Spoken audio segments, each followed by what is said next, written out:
ডাকাতি তো নয়, যেন কোনো ভুরি বোঝ। ডাকাতি করতে গিয়ে মাংসের লোভেই কাল হলো এক ডাকাত দলের। সম্প্রতি এমন এক হাস্যকর ঘটনা ঘটেছে পটুয়াখালীর বেতাগী সানকিপুর ইউনিয়নে। গত ৮ আগস্ট রাতে সানকিপুর ছিল অন্যান্য দিনের মতোই নীরব ও অন্ধকার। আকাশে জলজলে চাঁদ, বাতাসে হালকা ঠান্ডা, আর গ্রামের মানুষরা গভীর ঘুমে হারিয়ে গেছে।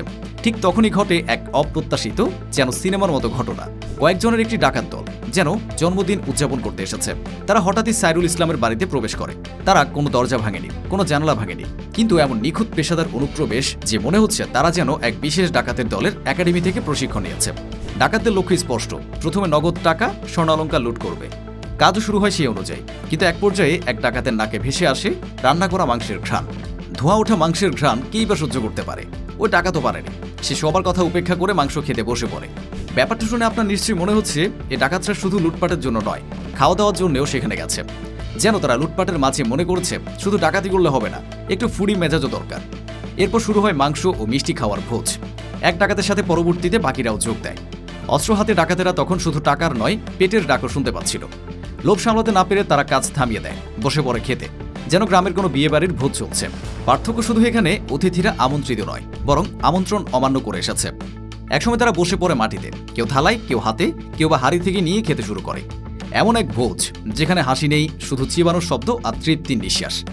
বাইরে পাহারায় থাকা সদস্যরা মাঝে মধ্যে ঢুকে এক চামচ তুলে নেয়, যেন রুম সার্ভিস পাচ্ছে। মাংস মিষ্টি দাওয়াতি শেষে আবার কাজে ফেরে দলটি, কিন্তু তখন তাদের হাঁটা ভারী, চোখে আলসেমি। যে ডাকাতেরা শুরুতে ছিল চঞ্চল আর দ্রুতগামী, তারা এখন ভুরি বোঝ, ভারী যোদ্ধা, যাদের দ্রুত দৌড়ে পালানো প্রায় অসম্ভব। তবুও তারা শেষমেশ টাকা, স্বর্ণ আর ভরা পেট নিয়ে গ্রাম ছেড়ে অন্ধকারে মিলিয়ে যায়। পরদিন সকালে গ্রামে শুরু হয় আলোচনা। টাকা, স্বর্ণ লুট হয়েছে, এটা ভয়ঙ্কর খবর। কিন্তু ডাকাতেরা মাংস মিষ্টি খেয়ে গেছে, এটা হাসির খবর। মানুষ অবাক, কেউ ডাকাতি করতে গিয়ে এভাবে পিকনিক করা যায়?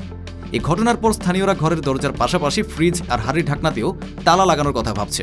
কারণ টাকা গেলে হয়তো পাওয়া যায় না, কিন্তু রান্না গেলে মনের ক্ষতি অনেক গভীর। এই ঘটনাটি যেন গ্রামীণ জীবনের এক নতুন সতর্কবার্তা। ডাকাত শুধু আপনার গয়না টাকা নিয়ে যাবে না, খিদে পেলে রাতের ভোজও মেরে দিতে পারে। আর এতে বোঝা গেল অপরাধ জগতে প্রবেশ করলেও পেটের টানই আসল টান। স্থানীয়রা বলছেন এর আগেও এলাকায় এমন ডাকাতির ঘটনা ঘটেছে। তারা দ্রুত চক্রের সদস্যদের গ্রেফতারের দাবি জানান। পুলিশ জানিয়েছে ঘটনার পর সাইরুল থানায় মামলা করেছেন এবং সন্দেহজনক একজনকে গ্রেফতার করা হয়েছে। তারা তদন্ত চালিয়ে আসছে এবং অপর সদস্যদেরও গ্রেফতারের জন্য সর্বাত্মক চেষ্টা করছে। লুটপাট এবং ভয়ঙ্কর হওয়া সত্ত্বেও কখনো কখনো মানুষের অপ্রত্যাশী আচরণ আমাদের হাসতে বাধ্য করে। এই ডাকাতদের ফানি ভোজন অভিযান বেতাগীর ইতিহাসে চিরস্মরণীয় হয়ে থাকবে। খাসির মাংস খাওয়া, মিষ্টি খাওয়া, নগদ টাকা লুট করা, সব মিলিয়ে তারা যেন একরকম কমেডি শোয়ের মতো আচরণ করেছে।